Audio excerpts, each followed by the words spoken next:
12,000 years ago, the Earth belonged to giants. Across frozen plains and endless tundra, mammoths shook the ground beneath their feet, and saber-toothed cats prowled through the fog of an age ruled by ice. Towering sloths reached for trees that no longer exist, and birds taller than men thundered through lands untouched by time. It was a world both savage and beautiful, a balance of fire and frost where life itself was a miracle of endurance. But something changed. The ice began to melt, the forests crept north, and the giants began to fall one by one, continent by continent, until their voices faded into silence. What remains of them now lies buried beneath our feet. Bones, tusks, and frozen faces that still remember the cold. Tonight, we're going to uncover their story. The rise of the last great beasts and the mystery of how they vanished. So close your eyes. Let the world grow quiet. And step with me into the age before memory, the dawn after the cataclysm, where the earth began again, and the first echoes of new life stirred. 66 million years ago, the sky burned. A mountain of fire fell from the heavens, striking the earth with the force of 1,000,000 nuclear suns. Forests ignited in an instant. Oceans boiled. The age of the dinosaurs, rulers of the world for over 160 million years, came to a violent end. Yet even in destruction, life was not defeated. Beneath the ash, within the embers, the seeds of a new age began to stir. The giants of that earlier world had been titans of unimaginable form. Some stalked the land on legs as thick as tree trunks. Others soared across the skies with wings wider than houses. Their bones shaped the planet's destiny, buried deep in stone to become the foundation of continents. When the impact winter cleared, and the fires faded, the earth stood silent for a time. The age of reptiles was over. But nature never leaves a throne empty for long. From the ruins of that fallen world, small, shivering mammals emerged into the cold dawn. They were the survivors, fragile and quick, feeding in the shadows of what had once been monsters. Over millions of years, these survivors changed. They grew larger, smarter, stronger. Life reshaped itself once again, filling the empty spaces left by extinction. The torch of dominance passed not to reptiles this time, but to warm-blooded heirs of resilience. The planet itself was changing too. The continents drifted apart, mountains rose, and climates cooled. Ice began to claim the poles, sculpting the world into a harsher, more demanding arena. And in this cold crucible, a new generation of giants was forged. Mammoths with fur like golden grass marched across frozen plains. Rhinoceroses armored in hair and horn carved paths through snow. Towering ground sloths grazed among frostbitten trees, their claws tracing marks into cave walls that still remain. These were the inheritors of the dinosaurs' legacy not by blood, but by destiny. They ruled a different kind of kingdom, one built not on jungles of heat but on endurance. Where the great lizards had thrived in warmth and abundance, these new giants learned to survive in scarcity and cold. They carried the same fire, the same will to dominate, but adapted it to a world of ice and silence. When we look at their remains today, when we brush the frozen hair of a mammoth preserved in permafrost, we are touching the echo of an older world. The shape of their bones, the curve of their tusks, the power in their frames, all of it whispers of the dinosaurs that came before. The age of giants did not truly end with that falling star. It merely changed its form. And so, life endured. From the ashes of the Mesozoic rose the beasts of the Pleistocene. From the bones of thunder lizards came the mammoths and mastodons, the cave lions and saber-toothed cats. The story of life is not a tale of extinction, but of inheritance. Each age gives rise to its own titans, and each titan leaves behind the memory of greatness. As the cold winds sweep across the tundra, and the ground beneath still holds the bones of both worlds, the earth remembers them. The dinosaurs may have fallen, but their echoes never truly faded. In every mammoth stride, in every roar that once rolled through Ice Age valleys, the voice of the ancient world still speaks. The age of giants had returned different, but eternal.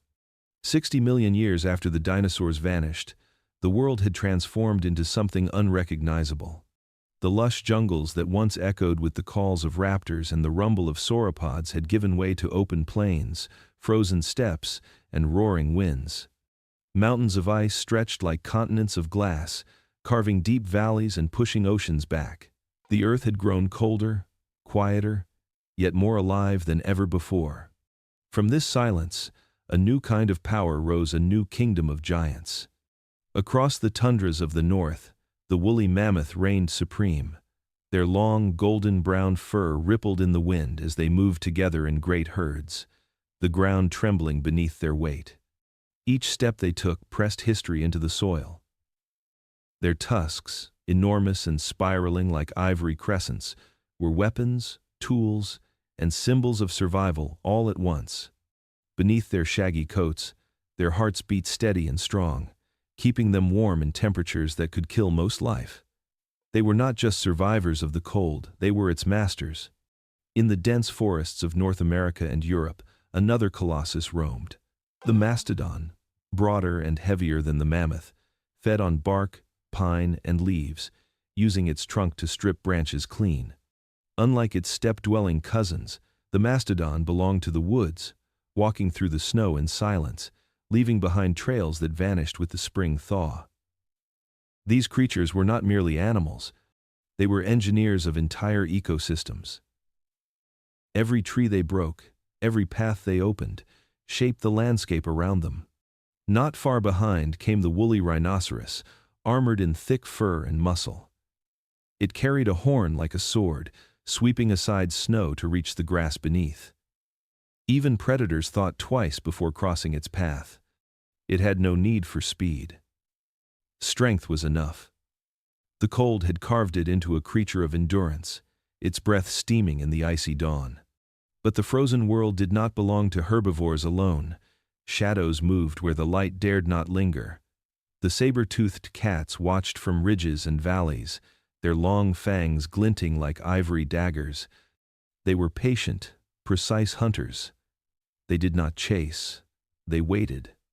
When they struck, it was silent and sudden, a burst of fury and grace that defined the balance of life and death in the Ice Age. Even greater shadows prowled in solitude. The short-faced bear, towering on hind legs, ruled through fear and size alone. It could chase down a horse, drive off a pack of wolves, and claim any kill it desired.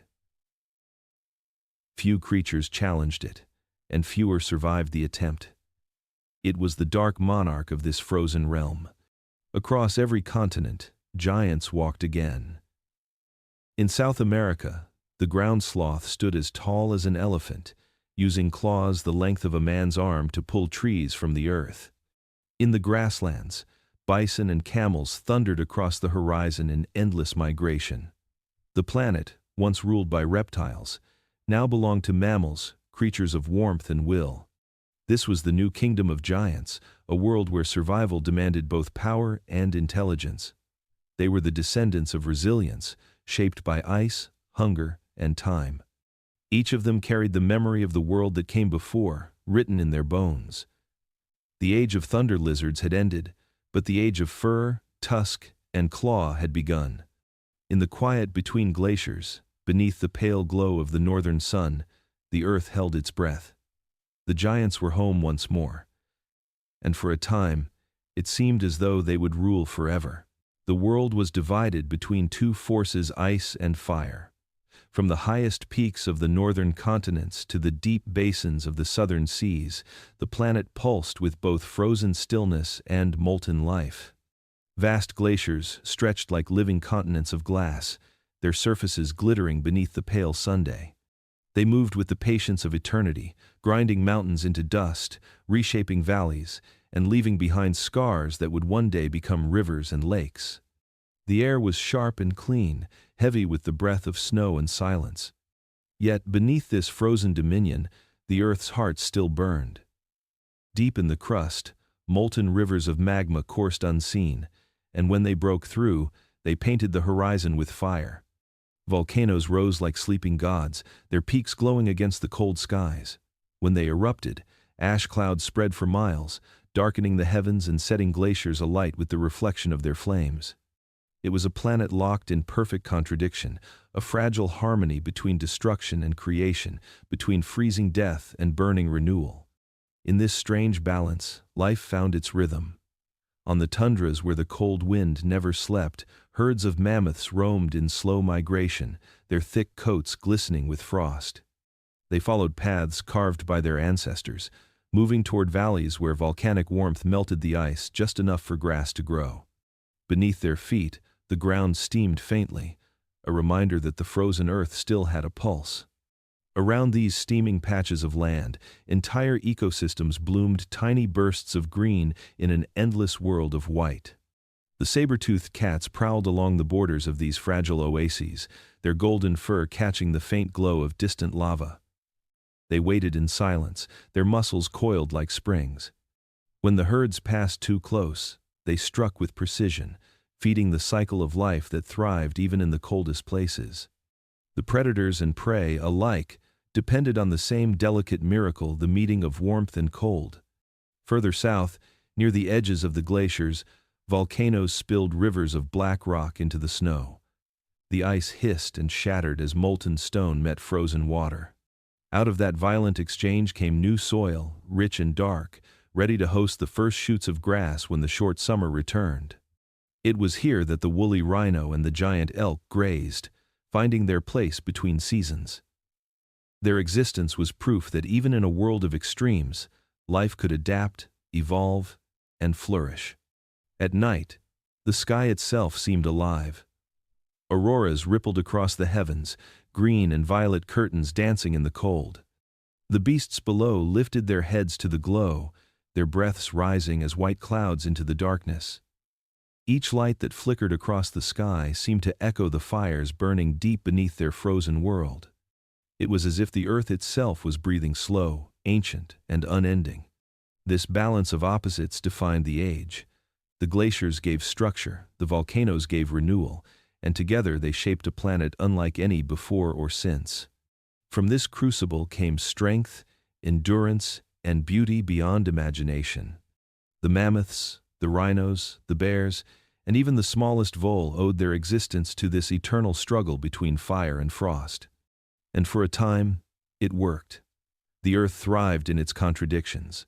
The ice preserved life, the fire renewed it. But such balance could never last forever. Beneath the stillness, the planet was already shifting, preparing for another change. For now, though, the giants stood against the wind, their silhouettes framed by the glow of volcanoes and the shimmer of glaciers, a living testament to the delicate harmony of a world balanced on the edge of two extremes. Across the endless tundras of Eurasia, the world moved to the rhythm of giants.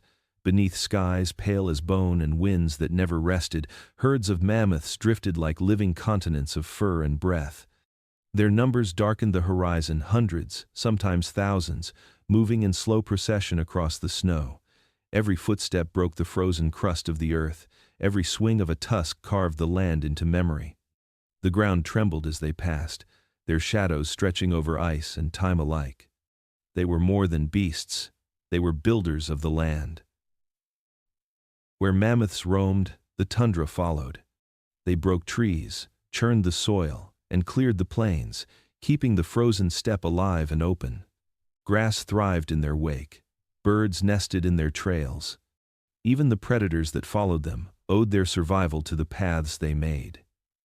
Without them, the world of the north would have been still and empty. But with them, it pulsed with life. A mammoth herd was a living family. The matriarch, wise and watchful, led them across the vast distances between the frozen rivers and the shallow valleys where warmth still lingered. Calves walked close to their mothers, their small trunks exploring the air with innocence and wonder. When danger came, the herd closed around them like a fortress of fur and bone. No predator, not even the saber-tooth, dared challenge the unity of that wall. Their strength was not just in size, it was in loyalty. They spoke in low rumbles that rolled through the frozen ground, sounds too deep for human ears to fully catch. Through these vibrations, they called to one another across miles, voices resonating through the ice like the heartbeat of the earth itself. The cold bit deep, but beneath their thick coats, their bodies burned with heat and life. Steam rose from their backs at sunrise, catching the first light of day like mist rising from sacred ground. To early humans who saw them, the mammoth was a god made flesh. Hunters carved their images into stone and bone, tracing the curve of tusks that could reach 12 feet in length. They built shelters from their ribs, painted them on cave walls, and whispered prayers before their likenesses. To take one down meant survival through winter, but it also meant stepping into the realm of the divine. The mammoth's spirit, they believed, never truly died. It simply returned to the snow. In the age before kings and empires, there was already a kingdom, the Mammoth Empire. Its domain stretched from the western plains of France to the frozen coasts of Siberia. Its monuments were not carved in stone but pressed into the earth by 1,000 marching feet. The air they breathed, the land they shaped, even the cold itself seemed to exist because of them. And though time would one day bury them beneath the same ice they once commanded, their legacy endures. The frozen steppes still carry their bones, perfectly preserved, waiting beneath the permafrost like sleeping memories. When the wind howls across the tundra, it sounds like their voices calling once more. The mammoth may have vanished, but its empire, its mark upon the world, remains eternal. In the quiet heart of the Ice Age forests, where sunlight filters through tall pines and mist clings to the earth, the mastodons move like living mountains. Their massive shapes blend with the trees, their breath rising in soft clouds that mingle with morning fog. These are not the open plains wanderers like the mammoths of the north. The mastodons belong to the forest, to the cool shadows and the slow whisper of leaves brushing their thick, woolly hides. Each step they take leaves a hollow in the soft earth, pressing time itself into the forest floor. Their trunks curl gently around branches, breaking them with effortless strength. Their molars, built for grinding wood and bark, crush twigs with the steady rhythm of patience. Where they walk, trails open through the dense undergrowth. Where they feed, light finds its way to the forest floor. They are the gardeners of a living cathedral. Birds follow them, darting through the canopy as they uncover hidden fruits. Smaller creatures scurry in their wake, feeding on what the mastodons leave behind. Even the trees depend on them. The seeds of certain plants, trapped within the bark they swallow, germinate only after passing through their immense bodies. The forest and the mastodon are bound together in an ancient covenant of growth and renewal. The air in their world smells of pine resin, damp earth, and rain. The sound of snapping branches echoes like distant thunder as they move. Calves walk close to their mothers, imitating every motion of their trunks, learning the rhythm of the forest before they learn to fear the world. At night they gather near rivers, their reflections rippling in the dark water, their eyes glinting like embers beneath the moon. Predators lurk at the edges of their realm, saber-toothed cats, packs of dire wolves, the occasional bear daring enough to test the herd, but few ever succeed. The mastodons are not quick to anger, yet when threatened, they become a wall of unstoppable force. One swing of a tusk can crush bone, one charge can shatter trees. The forest itself seems to rise with them in defense. To early humans, these giants were phantoms of the deep woods, creatures seen only in flickers of firelight. Their trails were worshipped as paths of spirits, their bones as relics of a forgotten age. Hunters whispered stories of enormous shapes, moving through fog, unseen but always near, guardians of the green world. And so they lived for millennia, shaping the forest with every breath, nurturing it even as they fed upon it. But time is a patient predator, and change comes quietly. As the climate warmed and the forests thinned, the mastodon's kingdom began to shrink. Their footsteps faded, their trails closed behind them. Yet the trees they tended, the paths they opened, and the balance they maintained endure in silence. Even now, deep in the heart of ancient woodlands, the earth still bears the prints of their passage, and the wind through the pines still sounds like their slow, steady breath. In the half-light of the ancient plains, where fog drifts low over the grass and the air tastes of frost and fear, a shadow moves. Its body glides between the rocks and tall reeds with the silence of smoke. The saber-toothed cat, nature's perfected weapon, rules this kingdom of cold and blood. Its golden fur ripples with muscle, and its amber eyes fix upon the herds that graze in the distance. Every movement is measured. Every breath is a prelude to violence. They are the descendants of ancient hunters, heirs to a legacy of carnivorous kings that stretches back to the age of reptiles. In the curve of their enormous fangs lies the memory of the dinosaurs, the same hunger, the same design for dominance, reborn in flesh and fur. Those teeth, long and curved like daggers, are not for tearing but for slicing through flesh and throat in a single, perfect strike. When they bite, they do not chew, they end. The saber-toothed cats hunt in the shadows cast by mammoths, bison, and giant camels. They wait for the moment when the wind shifts, when scent betrays weakness. Their prey are giants, but even giants stumble. The cat knows this. It is patient. It does not chase endlessly across the open tundra like wolves do. It waits for chaos, a calf that strays, a bison slowed by ice, a mammoth injured in the snow. Then it explodes into motion. Its leap is a blur of power. Claws strike first, gripping hide thicker than leather. The cat's body twists mid-air, its jaws finding the soft space beneath the skull. Those saber teeth, capable of piercing bone, slide deep, ending the struggle in seconds. And then, silence. Only the steam of blood in the cold air, only the echo of the hunt fading into the wind. But even predators live by risk. A broken fang means starvation. A failed ambush means hunger. For every kill there are nights spent shivering, ribs showing beneath fur, eyes watching the horizon for prey that never comes. The life of the saber-tooth is a balance between mastery and desperation. To early humans, these creatures were the nightmares of the dark. They carved them on bone, wide-jawed and regal, both feared and admired. To face one was to look into the very spirit of the wild, beautiful, untamed, merciless. Around ancient campfires, our ancestors told stories of great cats whose teeth shone like the moon and whose roars could split the night. The saber-toothed cat was not built for eternity. When its prey began to vanish, so did it. The warming earth took away the cold plains that had once been its hunting grounds. Its world shrank, and with it, its time. Yet even now, when we uncover their skulls with those perfect blades of bone, we see the echo of power that refuses to fade. In those fangs, still sharp after thousands of years, we glimpse a truth older than humanity itself. Nature always remembers how to build a predator. And for a brief, burning moment in time, none were more perfect than the saber-toothed shadow. Across the wind-swept plains of Ice Age Europe and Siberia, a shape moves through the mist like a storm come alive. It is massive, shaggy, and unstoppable. The woolly rhinoceros, one of the true titans of the frozen world. Its thick coat ripples in the wind, heavy with frost.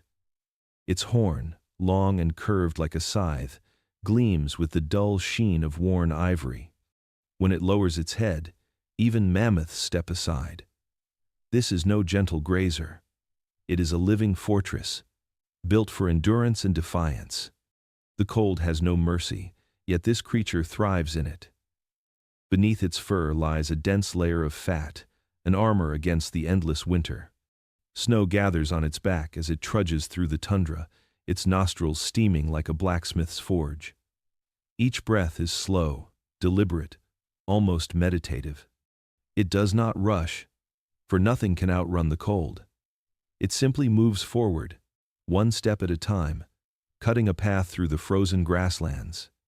With its horn, it scrapes away layers of snow to uncover the short, tough grasses buried beneath. It feeds on them with a calm patience, grinding each mouthful with molars thick as stone.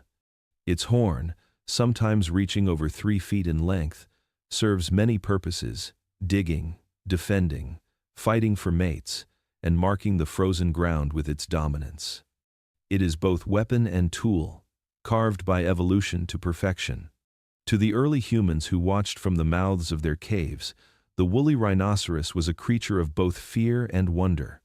They painted it on stone walls beside mammoths and bison, its shape outlined in ochre and charcoal. These images were not mere decorations. They were prayers, warnings, memories. The hunters rarely sought this beast. To face it was to challenge the very spirit of the tundra itself. A single charge could shatter bones and end lives. Its fury was legendary. Yet in the stillness after the storm, it was also beautiful. When the light of dawn struck the plains, the frost on its fur shimmered like silver. It would pause to lift its head, eyes reflecting the glow of the rising sunday. In that moment, it seemed carved not from flesh, but from the earth itself, ancient, immovable, eternal. But even titans cannot stand against time. As the Ice Age thawed, the cold that gave it strength began to fade. The tundra turned to wetlands and forests, and the grass it depended on disappeared. The woolly rhinoceros, once the master of the frost, found itself out of place in a warming world. One by one, they vanished into the silence, leaving behind only bones and the ghost of their breath in the frozen soil. And yet, their story endures. The paintings remain. The frozen remains lie buried in Siberian permafrost, their horns still sharp, their bodies still defiant.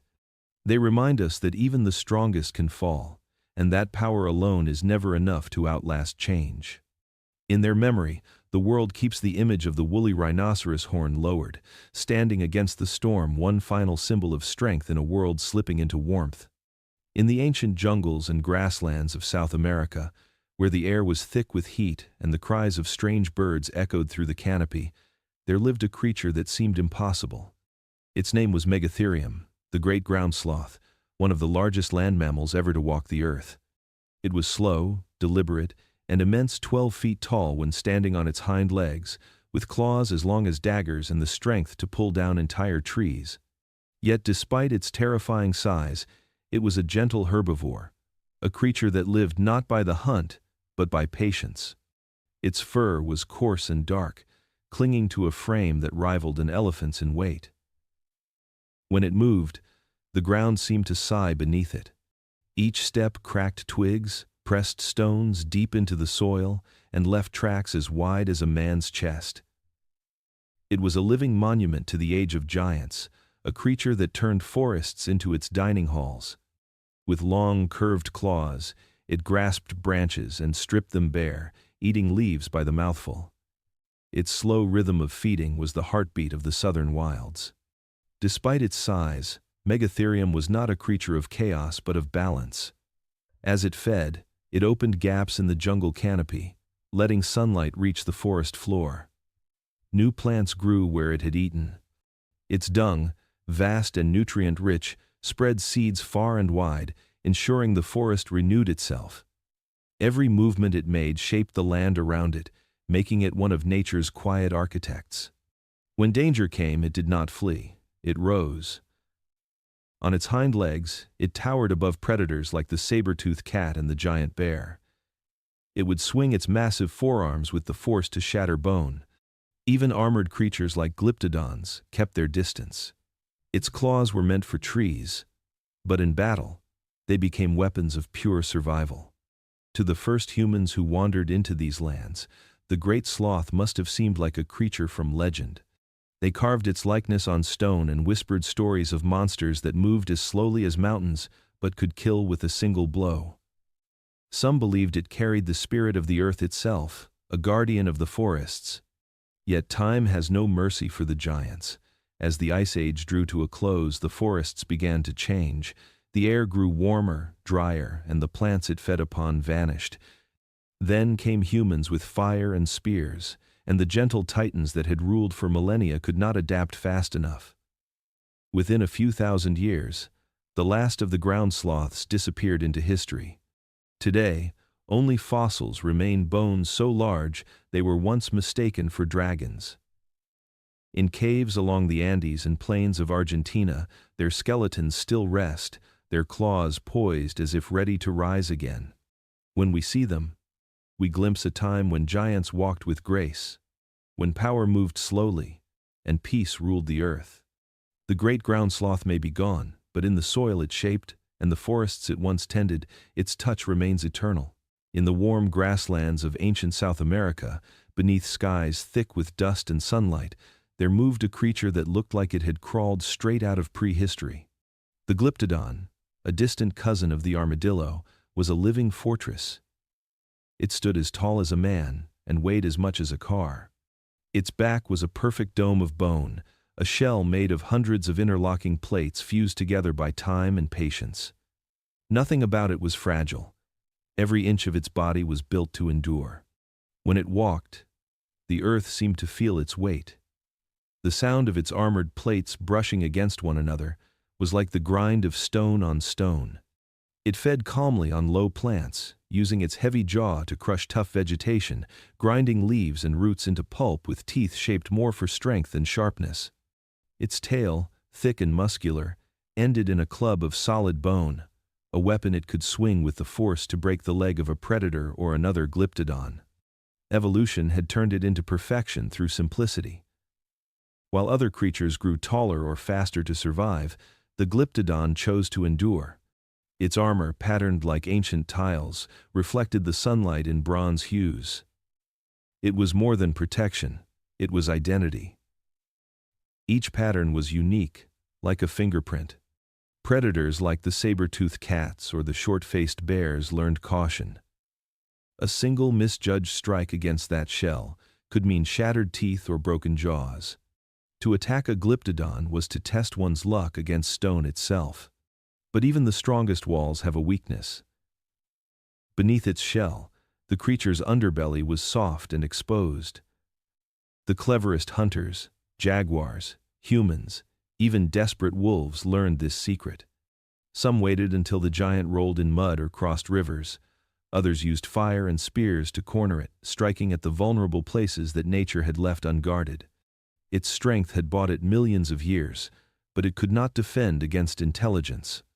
To the early people who encountered it, the Glyptodon was more than prey. Its shell became shelter. Its bones became tools. The rounded carapace, once a home for the living creature, was turned into a home for the humans who followed. In death, it gave protection, just as it had in life. It was, in every way, a creature out of time. Its armored form carried the memory of the dinosaurs, the echoes of ancient ankylosaurs that had once ruled the Cretaceous. In it, evolution repeated an old idea, the idea that strength and patience could outlast change. For a long time, it worked. The Glyptodon endured through shifting climates, rising predators, and countless ages of hardship. But when the Ice Age ended and the warmth returned, its world began to shrink. The grasses changed, the rains failed, and the hunters grew bolder. One by one, the armored giants fell, their shells left behind like monuments scattered across the plains. Today, only their fossils remain, their armor still intact, their tails still poised mid-swing as if ready to defend what little remained of their world. In those silent bones, we see a story written by time itself, one of endurance, strength, and the quiet tragedy of survival. The Glyptodon was not built to die, yet even stone cannot stand forever. Still, it reminds us that once, in the heart of the ancient South, the earth was home to walking fortresses that defied the very idea of weakness. Across the frozen plains and shadowed valleys of Ice Age North America, a silent terror walked on two legs. Taller than any man, larger than any lion, the short-faced bear, Arctodus simus, was the embodiment of power. When it stood upright, it loomed over the world, its eyes level with the height of a mounted hunter. Its body was built for dominance, long limbs for speed, thick muscles for crushing strength, and a frame designed not merely to survive, but to rule. It was the ghost of hunger given form, a creature whose very presence shifted the balance of fear wherever it roamed. The short-faced bear was unlike any bear alive today. It was not the slow, lumbering guardian of forests we imagine. It was a predator of open country, a hunter built for pursuit. Its long legs allowed it to cover miles in minutes, chasing down prey with a relentless pace few could escape. Its nose, vast and sensitive, could smell blood or decay from kilometers away. Some scientists believe it was a scavenger, stealing kills from other predators. Others believe it hunted outright, using sheer size and intimidation to command the kill sites of wolves, saber-toothed cats, and even early humans. In truth, it was likely both. It was whatever it needed to be. When Arctodus approached, even the bravest predators yielded. Packs of dire wolves scattered from carcasses. Cats withdrew into the brush. Nothing challenged it for long. Its jaws could crack bones to reach the marrow within, and its claws tore through hides with ease. A single swing of its paw could shatter a skull. In the desolate tundras of the Ice Age, where every meal was a battle against starvation, the short-faced bear never went hungry for long. Yet for all its might, it was a solitary ruler. It traveled alone, covering vast territories in its endless search for food. Its shadow fell across the bones of mammoths, the tracks of bison, and the camps of early humans who whispered about the great beast that hunted without fear. To those ancient people, it was more than an animal, it was an omen, a symbol of the cold's relentless hunger. Stories would later call it the demon bear, the one who walked between life and death. But like all rulers, its reign was bound to end. As the Ice Age waned, the world began to soften. Forests replaced tundras, prey grew scarce. And smaller, more adaptable bears began to thrive where it could not. The short-faced bear, built for the wide, cold, and endless chase, found itself trapped in a warmer, smaller world. Strength alone was no longer enough. And so it faded, not in a single catastrophe, but in silence. One by one, its kind disappeared into the growing forests, their bones left buried beneath layers of time. When the last of them fell, the landscape seemed to exhale, as if relieved that the age of terror had passed. Yet even now, when archaeologists uncover its remains, the skull still seems to grin a monstrous smile frozen in eternity. The bones speak of a creature too great for the world that followed, a ghost of hunger that once ruled the land. In every claw mark, in every tooth scar on ancient bone, the short-faced bear reminds us that power, no matter how vast, is never permanent. The Ice Age ended, and with it went its greatest hunter, leaving behind only silence where its shadow once walked. The wind screamed across the open steppe, carrying the scent of snow, blood, and life. Beneath that endless gray sky, a shadow moved not a single creature, but many. They ran low to the ground, their paws pounding the frozen earth in perfect rhythm. The dire wolves were on the hunt. Their breath steamed in the cold air, their golden eyes fixed on the dark mass of bison ahead. Each stride was measured, each glance shared, a silent language older than words. They were a family bound not by blood alone but by survival. The dire wolf was no ordinary predator. Heavier, broader, and more powerful than the gray wolves we know today, it was built for the kill. Its jaws were stronger, its teeth thicker, designed to crush bone as easily as flesh. But its greatest strength was not in muscle, it was in unity. Alone, even the largest wolf could not bring down a bison. Together, they were relentless, intelligent, unstoppable. They were not hunters of opportunity, they were tacticians of death. As they closed in, the herd began to shift. The bison were massive, their hooves churning the snow into mist, their horns like polished blades. One false move could mean a crushed skull, a shattered leg, an end to the hunt and the hunter alike. But the wolves did not rush. They circled, testing, studying, watching for weakness. A young bison stumbled near the edge, its breath ragged, its flank bleeding from an earlier wound. The pack's leader, scarred and silent, gave a single low growl, a command that rippled through the ranks like lightning. Then came the charge. The ground erupted with sound and motion. The bison fled, and the wolves gave chase. The pack split in two, one group driving the herd toward the ridge, the other cutting across the slope to trap them. Snow exploded beneath their paws as they darted in and out, striking, retreating, striking again. The young bison faltered, legs trembling, lungs burning. The leader leapt, jaws locking around its throat. Others followed, biting deep into flesh, dragging it down with the weight of 10 bodies. The struggle ended in silence, the air filled only with the hiss of the wind. The pack fed together, taking turns, watching for scavengers. They ate not with greed but with ritual.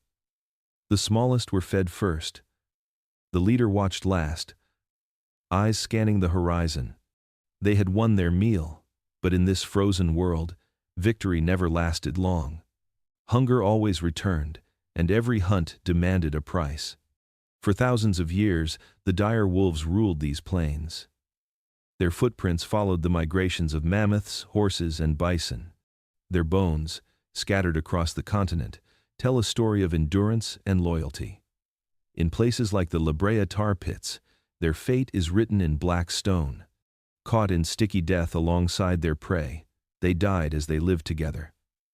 The bones of wolves and bison lie entwined, jaws still locked, a final moment of struggle preserved for eternity. But the world was changing.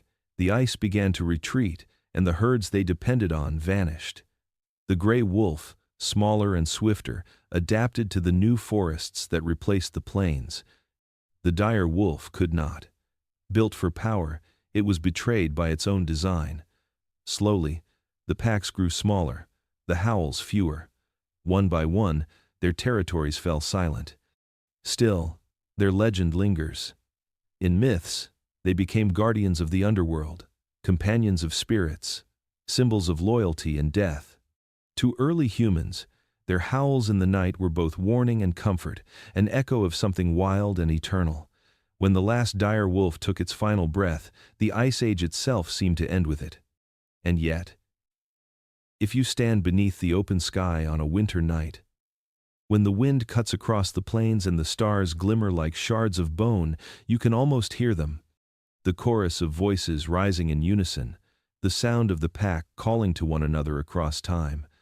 They are gone. But their spirit still runs with the cold wind, loyal, fierce, and unbroken, the eternal hunters of a world now buried in ice and memory. In the frozen heart of Ice Age Europe, beneath skies heavy with snow and silence, there walked a hunter that ruled not by sound, but by presence. The cave lion, largest of its kind, moved through the darkness with the grace of smoke and the certainty of death. It needed no roar to announce itself. The forest knew. The wind knew. Even the mammoths, towering above the plains, shifted uneasily when its golden eyes caught the light. This lion was not like the ones we know today. It bore no mane, no crown of fur to catch the wind. Its strength was quiet, its body all muscle and precision, sculpted for survival in the cold. Its coat blended with the pale grasses and the snow, a ghost of gold and white gliding through the tundra. When it hunted, it did not chase with chaos. It waited. Every heartbeat, every breath, was measured. It watched the herds of reindeer, the wild horses, the bison that grazed along the edges of frozen rivers, and it chose its moment with the patience of a predator that understood time itself. When the strike came, it was over in a breath. The cave lion burst from the shadows like a whisper turned to thunder. Its claws gripped the earth, its body low and fluid. Muscles coiled beneath its fur, releasing a power that could crush bone. It brought down prey many times its size, striking at the neck, clamping its jaws where breath was most fragile. For a moment, the snow would erupt in motion, blood, hooves, and struggle, and then fall still again. Silence would return, broken only by the soft tearing of flesh and the hiss of the wind over frozen plains. To the humans who shared this land, the lion was both fear and fascination. In the flicker of torchlight, deep inside caves, they painted it. On walls in Chauvet, in Lascaux, in the hidden chambers of France and Spain, their hands shaped its image with ochre and charcoal. There, beside mammoths and bison, they drew the lion without mane but full of power, its body curved, its gaze unflinching. Some paintings show it standing in pairs, hunting together. Others show it mid-strike, jaws open in silent triumph. These were not decorations, they were memories. They were reverence made visible. The people of that time did not see themselves as separate from these creatures. They lived by the same laws, the law of hunger, the law of survival, the law of respect. They understood that to watch a lion hunt was to glimpse nature's perfection. Its every motion spoke of purpose. Its every scar told of battle and endurance. And when humans painted it, they were not merely recording its shape. They were recording the awe that filled them when they realized they had looked into the eyes of something as alive, as aware, as themselves. But even the strongest kingdoms fall. As the Ice Age waned and forests spread where plains once ruled, the great cave lions began to vanish. Their prey moved north, their dens grew cold. Slowly, their tracks disappeared from the snow. What remained were bones in the dark and paintings on stone. Today, when we stand before those ancient walls, staring at the ochre lines left by trembling human hands, we can still feel it. The pulse of a moment when two species, hunter and hunter, met in the dim light of a shared world. The lion of the caves is gone, but its gaze endures, waiting eternally on stone, golden and unblinking, a reminder that once, in the Ice Age twilight, humans and lions walked the same frozen earth and knew one another not through words, but through wonder. In the fading light of the Ice Age, when glaciers still pressed against the horizon and the air carried both frost and promise, there lived a creature that seemed too magnificent for the harsh world it inhabited. The Irish elk, though not truly from Ireland and not truly an elk, was one of nature's most breathtaking masterpieces. Towering above the grasslands with antlers stretching wider than a man was tall, it stood as a living sculpture of grace and defiance. Its crown of bone could span 12 feet from tip to tip, each curve a declaration that beauty could still exist in an age ruled by hunger and cold. These great deer moved through the misty plains and woodlands of Eurasia, their silhouettes ghostly against the morning fog. When the sun rose, light caught the spread of their antlers like fire catching the edges of ice. The males carried those enormous racks, not for survival, but for courtship, a language of elegance and dominance. In the brief warmth of summer, when flowers dared to bloom across the tundra, males would clash antler against antler in battles that echoed across the valleys. The sound of their collisions rang like thunder, and the ground itself seemed to tremble under the weight of their struggle. Yet for all their power, there was a serenity to them. The Irish elk was not a creature of violence, but of endurance. It lived in rhythm with the land, feeding on soft grasses and shoots, always moving with the changing seasons. Herds roamed from one fertile plain to the next, following the retreat of the ice and the return of green. Their calves, fragile at birth, stood within minutes, their legs wobbling as they took their first steps into the cold wind. In their mother's gentle nudges, there was a tenderness rare in such an unforgiving world. To early humans, these animals were visions of divinity. Their antlers, found long after death, were revered as relics of gods and spirits. Some were kept in sacred places, others buried beside the dead, as symbols of strength and beauty carried into the afterlife. In the flicker of firelight, people told stories of the giant deer that walked between worlds, half creature, half legend, a being too noble for mere survival. They called it the spirit of the North, the emblem of dignity in a land built on struggle. But even beauty has a cost. As the climate warmed and the forests thickened, the Irish elk's great antlers, once symbols of pride, became burdens. The open plains gave way to woodlands where movement was difficult, and their massive crowns tangled in branches as they tried to flee predators or seek food. The very trait that had once made them glorious now became their undoing. Evolution, once their ally, turned silent and unforgiving. In time, the herds grew smaller. Their calves became fewer. Hunger set in where abundance once ruled. The last of them stood alone in the shadow of melting glaciers, surrounded by a changing world that no longer had room for such magnificence. And when they finally vanished, they took something intangible with them. The poetry of the Ice Age, the quiet reminder that even in the coldest worlds, beauty had once dared to exist. Today, their antlers rest in museums and peat bogs, still shining faintly after thousands of years. When we look upon them, we see more than bone. We see the memory of a lost world, where elegance and endurance were one and the same. The Irish elk did not fall because it was weak, but because the world that gave it purpose changed beyond recognition. Its legacy remains carved not in stone or ice, but in our awe, a testament that even in an age of survival, life still found the strength to be beautiful. Far from the frozen kingdoms of the north, beneath a burning sun and skies the color of ash and flame, there stretched another world of giants. Australia, the continent of fire, stood apart, a land carved by drought and silence, where ancient bloodlines endured long after their cousins elsewhere had vanished. Here, evolution followed a stranger path. While mammoths walked the tundra and bison ruled the plains, this sun-scorched realm was guarded by creatures born of an older dream. They were mammals, yet their roots reached back to the age of reptiles. In their bones lingered the echo of dinosaurs. Across the dry plains and eucalyptus forests moved the Procoptodon, the giant short-faced kangaroo. Standing nearly 10 feet tall, it looked like a living myth. Its eyes, large and intelligent, scanned the horizon for the shimmer of water. Its legs were built not for bounding, but for power, short and thick, ending in massive claws that could rip branches from trees. It walked upright, shoulders broad, its head tilted with quiet confidence. When it moved, the earth seemed to listen. In a land where survival demanded strength, Procoptodon was a masterpiece of adaptation, a herbivore built like a warrior. But even the giants of peace have their hunters. In the shadows of the rocks and dry riverbeds, another shape watched with patient hunger. Thylacoleo, the marsupial lion, was unlike any predator the world had ever seen.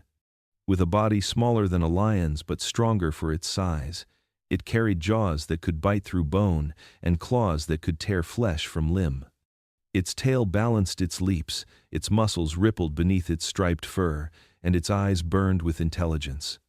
It hunted from above, waiting on tree branches or ledges, dropping upon prey with deadly precision. When the two titans met hunter and hunted, it was the story of Australia itself. The giant kangaroo, towering and unyielding, faced the marsupial lion, swift and silent. Sometimes the predator triumphed, its claws digging deep into muscle and hide. Sometimes the giant escaped, striking back with a kick strong enough to crush bone. These battles were the poetry of survival, played out beneath stars unfamiliar to any other land on Earth. To the first humans who crossed into Australia, these creatures were gods of the Red Desert. They carved them into stone, painted them in ochre on cave walls, and told stories of their power. To them, Procoptodon was a guardian of the land, while Thylacoleo was its spirit of judgment. Both were forces to be respected, embodiments of a world still half wild and ancient. Yet time and fire are cruel rulers. The climate shifted, the rains faltered, and the grasslands turned to dust. Human hunters brought fire and spear, and even the giants could not stand forever. The last of the great kangaroos fell, and the marsupial lion followed soon after, leaving behind nothing but bones and myth. Today, in the deserts of Australia, the wind moves over their fossils buried in red stone. Their shadows are gone, yet their spirit endures in every heartbeat of that untamed land. The giants of the south may have vanished, but the world they shaped still whispers their names through the heat, reminding us that once, even under the harshest sun, greatness found a way to thrive. When the last dinosaurs fell and the age of giants seemed to end, the world went quiet, but not for long. In that silence, wings stirred. The skies that had once belonged to pterosaurs now filled with the cries of their descendants, the birds, yet some among them chose a different fate. They did not soar into the clouds. They returned to the ground and became giants once more. Across distant continents, they ruled the earth like ghosts of the Cretaceous, reminders that the blood of the dinosaurs still pulsed beneath feathers and bone. In New Zealand, deep in forests untouched by predators, the moa rose like living monuments. Standing 12 feet tall, they towered over ferns and trees, feeding on leaves that no other creature could reach. They had no wings, no claws for defense, only their size and speed. Their bodies swayed gently as they moved, enormous yet graceful, their footsteps soft in the mossy undergrowth. For thousands of years, they lived without fear, for there were no large land mammals to threaten them. In their world of green silence, they became the undisputed rulers of the forest floor. Far to the west, on the island of Madagascar, an even greater bird claimed dominion. The elephant bird, Aepyornis, was the heaviest bird that ever lived, taller than any man, with legs thick as tree trunks and eggs the size of watermelons. Its feathers were dark and coarse, its eyes calm but unyielding. It fed on fruits that grew under the tropical sun, scattering seeds through the jungles and shaping the island's ecology with every meal.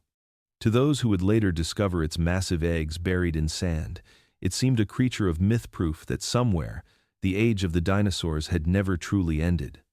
But not all the giants were gentle. In South America, the ground shook beneath the claws of the Forus racids, the terror birds. These predators stood nearly 10 feet tall, with hooked beaks built to crush bone and talons sharp enough to pierce armor. They were swift runners, striking with precision, their heads snapping down in a blur of motion. In their sharp cries echoed the voices of ancient raptors, the predators that once ruled the skies. Where others grazed, they hunted. Where others fled, they pursued. They were vengeance-wearing feathers. For millions of years, these birds carried the legacy of their ancestors, each in their own way, herbivores and carnivores alike, survivors of extinction who became the architects of new ecosystems. But time, as always, reshaped the stage. When humans arrived in New Zealand, the Moa's peace ended.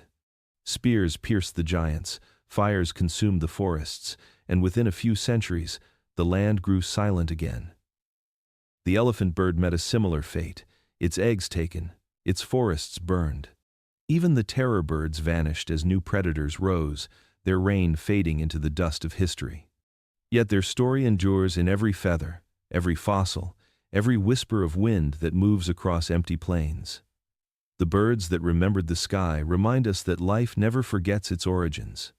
The age of dinosaurs may have ended, but their spirit never left. It merely changed shape, trading scales for feathers, wings for legs, and the open heavens for the solid ground. And for a time, in corners of the world untouched by man, the earth itself echoed once more with the footsteps of the ancient kings of the sky. From the edges of Africa, beneath the glow of ancient campfires, a new kind of creature emerged, small, fragile, yet possessed of something no beast before it had truly mastered: imagination. Humanity arrived not as conquerors but as wanderers, guided by hunger, curiosity, and the restless need to see what lay beyond the horizon. With stone in hand and fire at their side, they crossed rivers, deserts, and mountains, leaving behind footprints that would one day circle the world. When humans stepped into the frozen realms of the north, the land was already alive with giants. Mammoths roamed the plains, woolly rhinos grazed the tundra, and saber-toothed cats stalked in the shadows. To these titans, the new arrivals must have seemed insignificant, soft-skinned, slow, and weak. But weakness can hide a deeper power. The humans carried something invisible, something that no claw or horn could match. They studied the movements of herds, the shape of tracks, the direction of the wind. They learned to shape stone into blades, to drive spears with deadly precision, to trap prey many times their size. Fire became their ally, pushing back the night and turning fear into control. Around the flames they told stories of the world, of spirits in the wind, of animals that gave their lives so others might live. In those moments, humanity began to rewrite the rules of the wild. Across continents, their spread was unstoppable. They crossed into Europe, where cave lions ruled, and into Siberia, where the air itself could kill. They ventured through ice and forest, across rivers frozen solid, into lands where no primate had ever walked. Wherever they went, the balance shifted.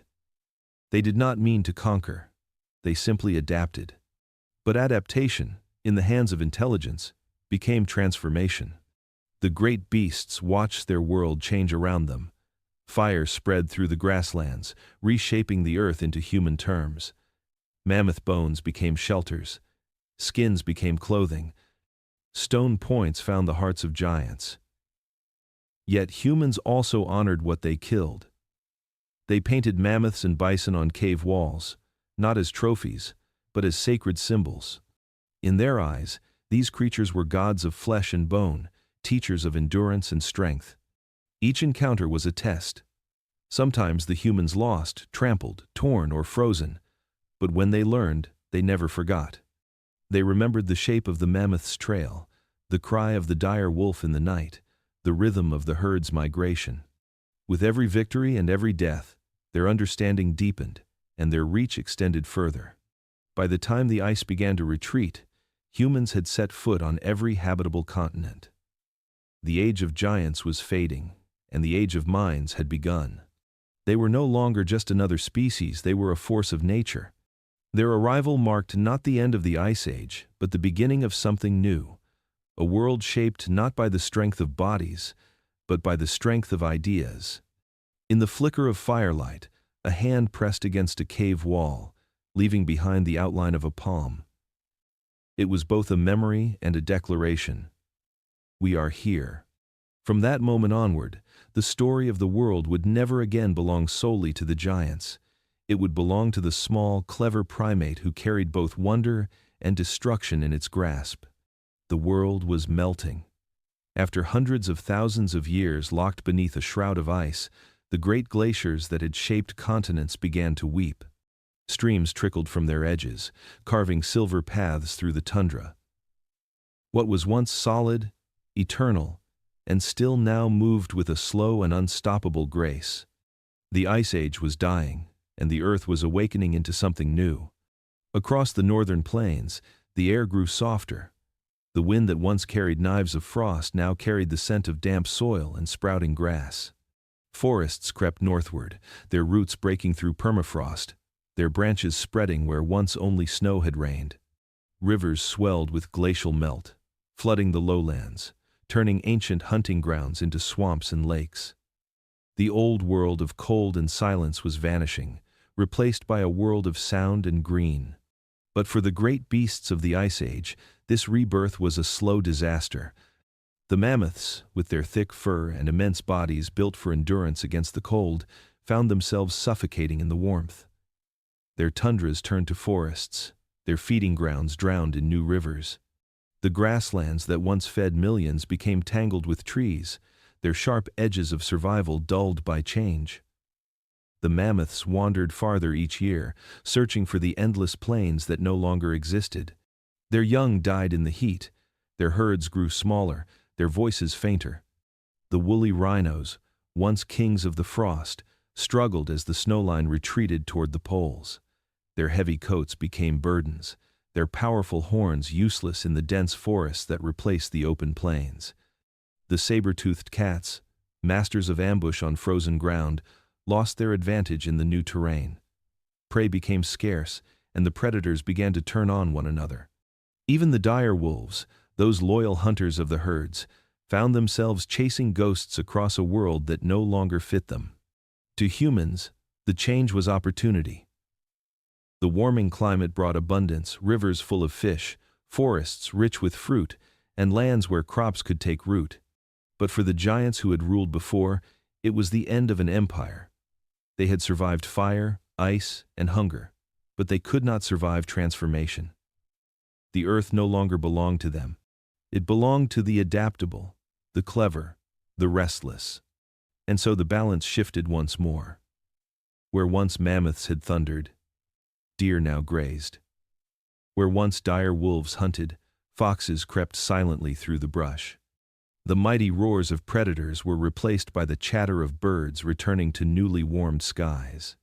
The Ice Age, for all its cruelty, had been a time of clarity, a world of strength, simplicity, and endurance. Now came the age of complexity, of uncertainty, of life reshaping itself again. As the glaciers continued to retreat, they left behind scars, valleys, lakes, and memories carved into stone. The earth exhaled, the rivers sang, and the warmth spread like dawn after an eternal night. But with every degree the world softened, another giant faded into history. The age of ice was ending, and with it, the last echoes of the titans who had once walked the earth in all their frozen glory. Far to the north, beyond the mainland's frozen edge, there lies a small island surrounded by icy seas and endless silence. Wrangel Island. To most of the world, the mammoth was already gone, its bones scattered across tundras and buried in the permafrost. But here, on this isolated scrap of land adrift in the Arctic, a few survived. While the mammoths of Siberia and Europe had vanished thousands of years before, a tiny herd endured, hidden from time. For 6,000 years, they walked alone, the last of their kind. The island was both prison and refuge. Cut off from the mainland as the glaciers melted and sea levels rose, Wrangel became a frozen sanctuary. The air was cold, but not cruel. The summers were brief, filled with thin grasses and lichens that painted the land in muted green. The winters, long and quiet, tested every breath, every heartbeat. Generation after generation, these final mammoths lived out their days under pale skies, their woolly coats whipping in the wind, their tusks curving like the moon over the snow. They were smaller than their ancestors now, not by choice, but by necessity. The island's limited food and harsh seasons shaped them into miniature giants, perhaps no taller than a large horse. Their bones show signs of hardship, thin enamel, brittle tusks, signs of hunger written in calcium and marrow. Yet their endurance was miraculous. Long after humans built cities and wrote their first histories, the mammoths still roamed this frozen island, their footprints pressed into the Arctic soil while the pyramids of Egypt were already standing. Each year, the herd grew smaller. Isolation came with a price. Without new blood, their genes began to falter. Strange mutations appeared: curled tusks, patchy fur, brittle bones. Their world shrank to the rhythm of scarcity. The rivers froze earlier each year, and the snow buried what little food remained. Storms swept across the island with a cruelty that tested even the hardiest survivors. Still, they held on, clinging to the edge of existence, unaware that they were the last chapter of a story 12,000 years long. And then, one day, there were no more. No bones tell of their final hours. No footprints mark their final steps. The wind erased their passage, the snow covered their memory. Whether the last mammoth fell to hunger, storm, or age, no one will ever know. The world simply grew quieter, and one of its oldest voices faded into the wind. Yet their spirit endures. Frozen tusks still lie beneath Wrangel's soil, preserved by the same cold that once sheltered them. Scientists have found strands of their DNA, fragile but intact, like whispers from a vanished world. To hold such a fragment is to touch eternity, to feel the echo of a heartbeat that refused to stop. The mammoths of Wrangel remind us that survival is not victory, and endurance is not forever. But in their long twilight, they gave the earth a final gift, a memory of resilience. Even in isolation, even in decline, they walked with the dignity of their ancestors. And when they finally disappeared, the ice itself seemed to mourn them, holding their story in silence beneath the northern stars. It began not with a single event, but with a slow unraveling. The world that had once belonged to giants was collapsing, piece by piece. The air grew warmer, the seasons more unpredictable, and the balance that had held for millennia began to fracture. Fire spread through dry grasslands, lightning splitting the skies above dying forests. Rivers that once fed herds of mammoths and bison began to shrink, while deserts crept silently across the edges of fertile plains. Hunger followed the drought, and hunger invited desperation. This was the extinction storm, a convergence of fire, climate, and humanity that swept across the earth with quiet inevitability. In North America, the plains turned eerily still. The mammoths were gone, the mastodons vanished, and the giant sloths that once pulled down trees now lay in the dust. The great herds that had thundered across the continent left behind only footprints, hardened in clay and bones sinking slowly into tar. Predators followed them into oblivion.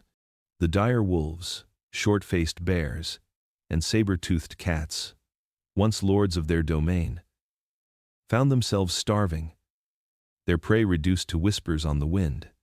In South America, The ground sloths fell, followed by the glyptodons whose armor had once turned away every fang and claw. The terror birds, those towering predators that remembered the age of dinosaurs, disappeared without farewell. In Australia, the fires came first, lit by human hands to clear the land, burning through forests that had stood for thousands of years. The giant kangaroos, the marsupial lions, the thunderbirds, all of them gone in a span of centuries. Across Europe and Asia, the cold retreated, taking with it the ice that had preserved the mammoths and woolly rhinos. As forests spread, the giants found themselves trapped in a world too warm, too crowded, and too changed to sustain them. Even on islands once safe from the chaos, isolation became a curse.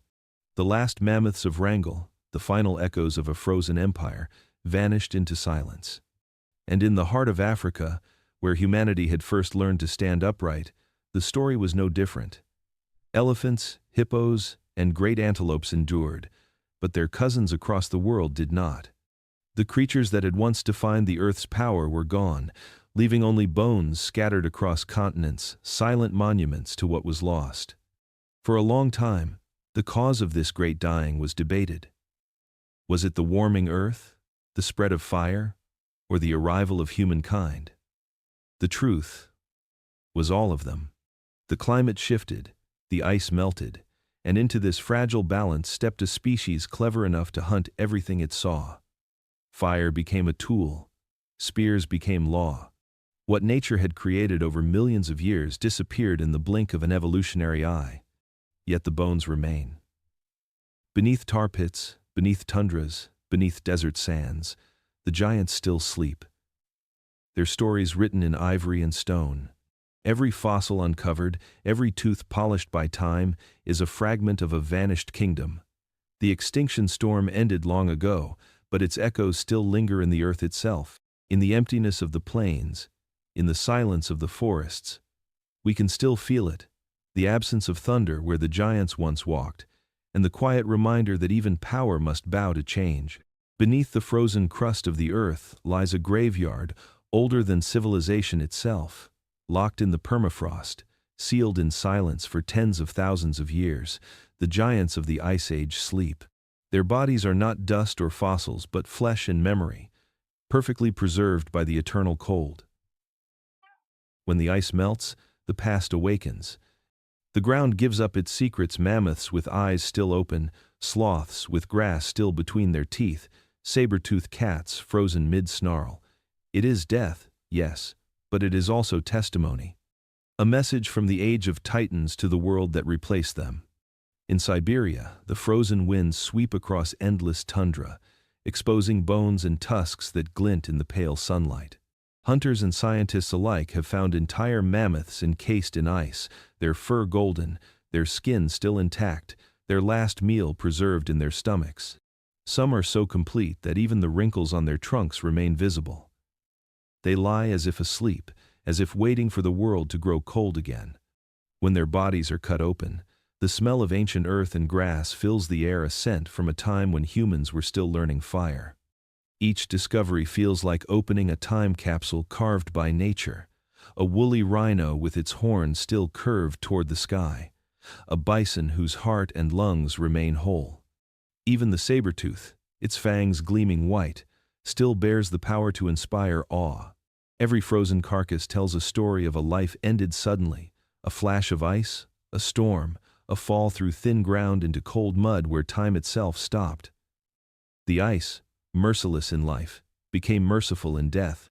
It protected what it destroyed.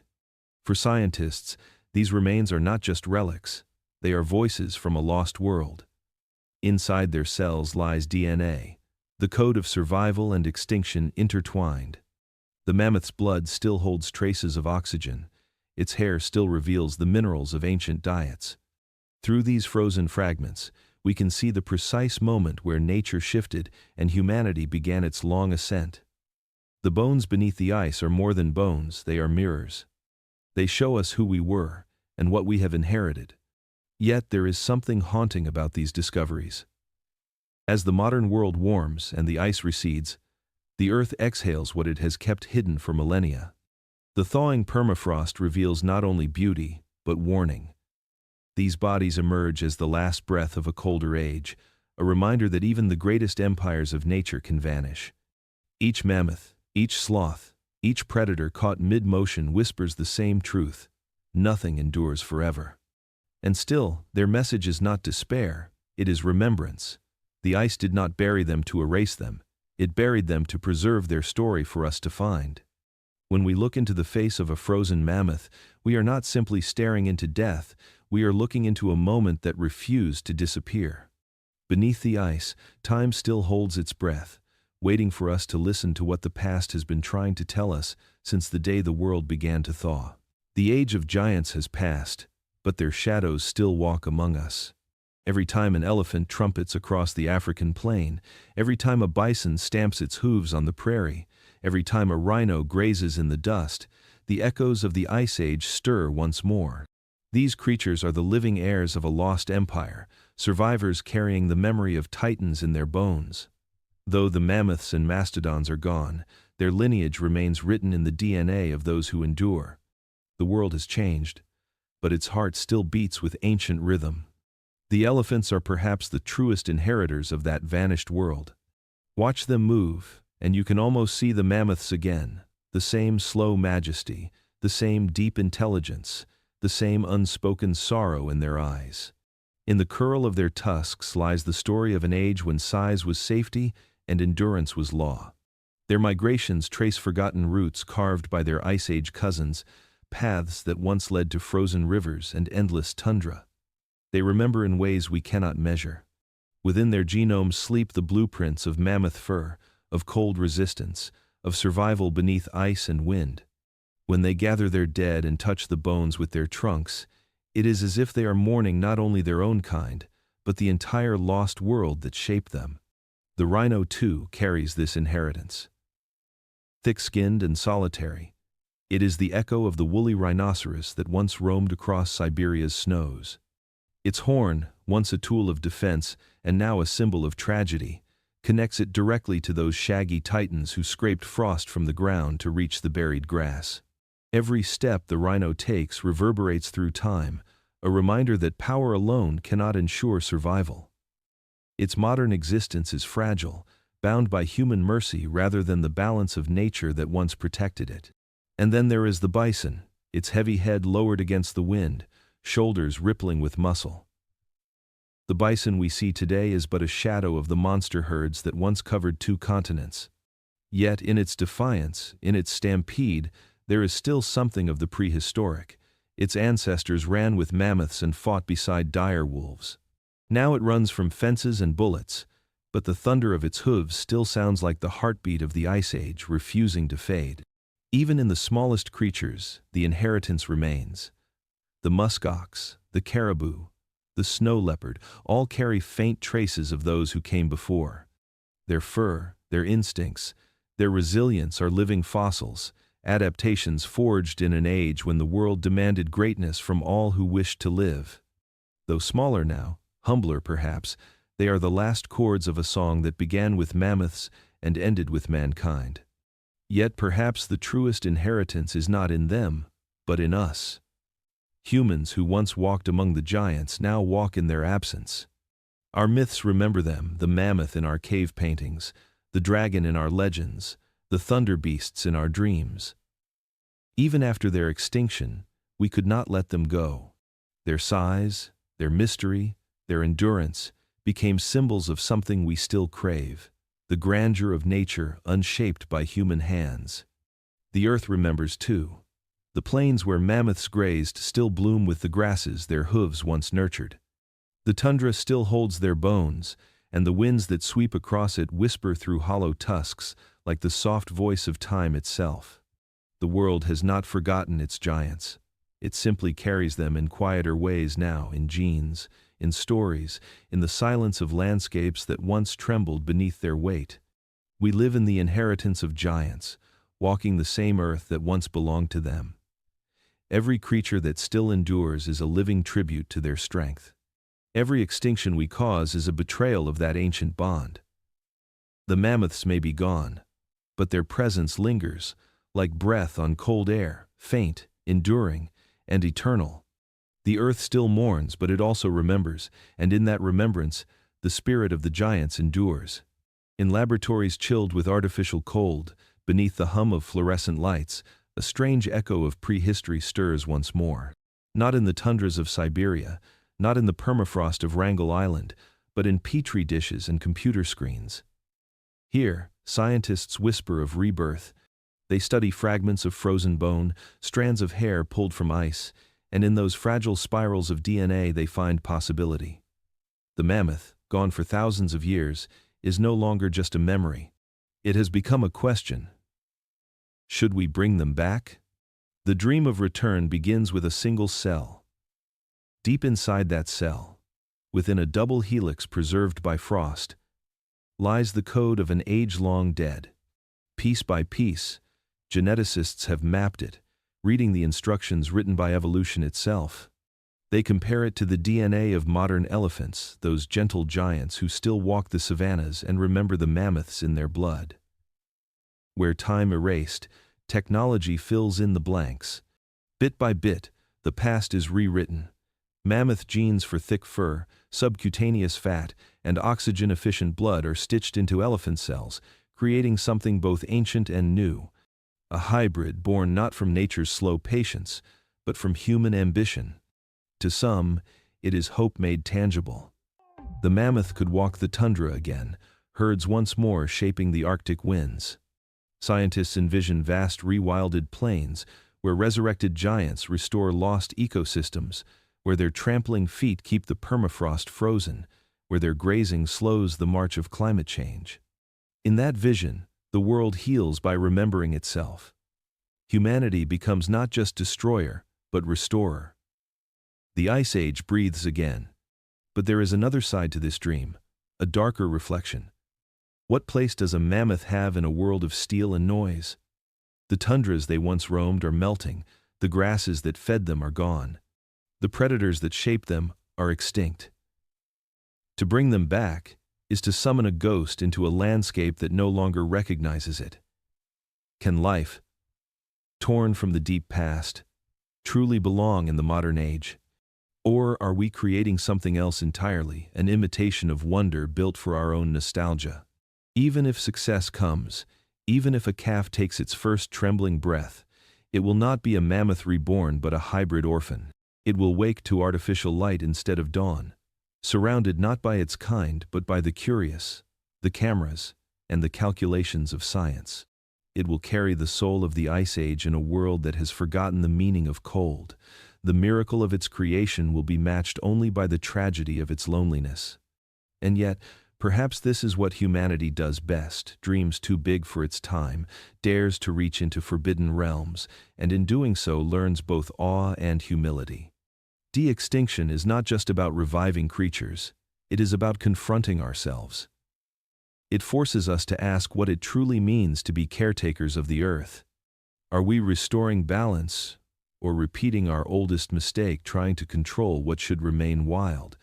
Somewhere in the ice, countless mammoths still sleep, perfectly preserved in their final moments. Their eyes will never open again, but their DNA, their story, their essence still lingers, waiting for us to decide what we will do with it. The dream of return is both promise and warning, a reflection of our power and our hubris. We can bring back the body, perhaps even the breath, but the world that made the mammoth, that ancient cathedral of snow and silence, is gone. If they return, they will walk not into their past, but into ours. And maybe that is the greatest question of all, not whether we can bring them back, but whether we should. Snow drifts across the tundra, soft and endless, blanketing the bones of ages past. The wind carries the faint cry of ghosts, the rumble of mammoths, the growl of saber-tooths, the thunder of hooves that once shook the frozen plains. It is a song the earth still remembers, though few living things can hear it now. The giants are gone, yet the ground that holds them still breathes with their memory. Beneath every step we take, beneath every mountain and field and ocean floor, the remnants of their world lie sleeping, encased in time, dreaming of the days when they ruled the earth. The snow falls gently over the places they once called home.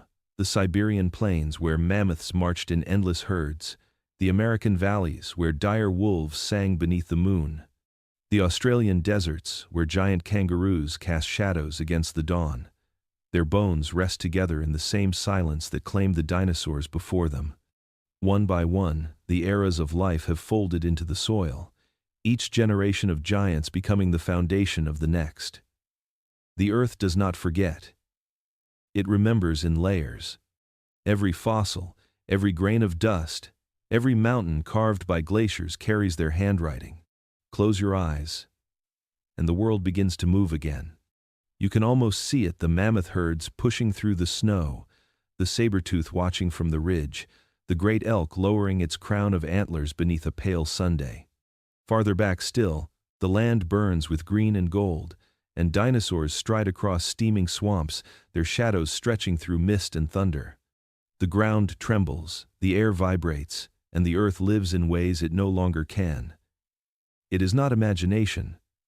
It is memory. Their extinction was not an ending but a transformation. Their bodies became the soil that feeds the forests.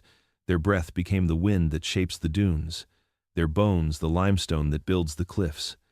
Even now, when rivers carve through ancient earth, they reveal glimpses of that past, fragments of tusk, tooth, and claw rising to the surface, as if the planet itself is remembering its former glory.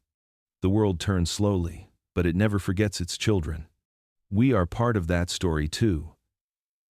We, the fragile inheritors, the ones who came after the storm, still walk in their footsteps. Our curiosity has uncovered their bones. Our art has painted their shapes on cave walls. Our science has given them names and voices once again. But in truth, they never left us. The elephant carries the spirit of the mammoth. The eagle carries the gaze of the raptor. The whale carries the heart of the reptilian leviathan that once ruled the sea. Every living thing today is a survivor of their world, a continuation of the same miracle that began long before us. The snow still falls, and the earth continues to turn. The giants sleep beneath us, not in defeat, but in peace. Their story is not only one of loss but of awe, of creation, of endurance, of the eternal cycle that binds life to death and death to renewal. For a brief and shining age, we shared the planet with beings of impossible scale and beauty. They walked beside us, shaping the world we would inherit. As the snow buries the tundra once more, we close our eyes with them. The mammoths, the saber-tooths, the sloths, the rhinos, the lions, and even their ancient reptilian ancestors all lie beneath our feet, waiting in the dark and the cold, dreaming of sunlight. The earth holds them in its endless sleep, not as relics, but as promises. Because somewhere in that long silence, beneath the ice and the stone, their story continues. And when we listen closely to the wind that sweeps across the tundra, we can still hear it, the heartbeat of a world that once belonged to giants.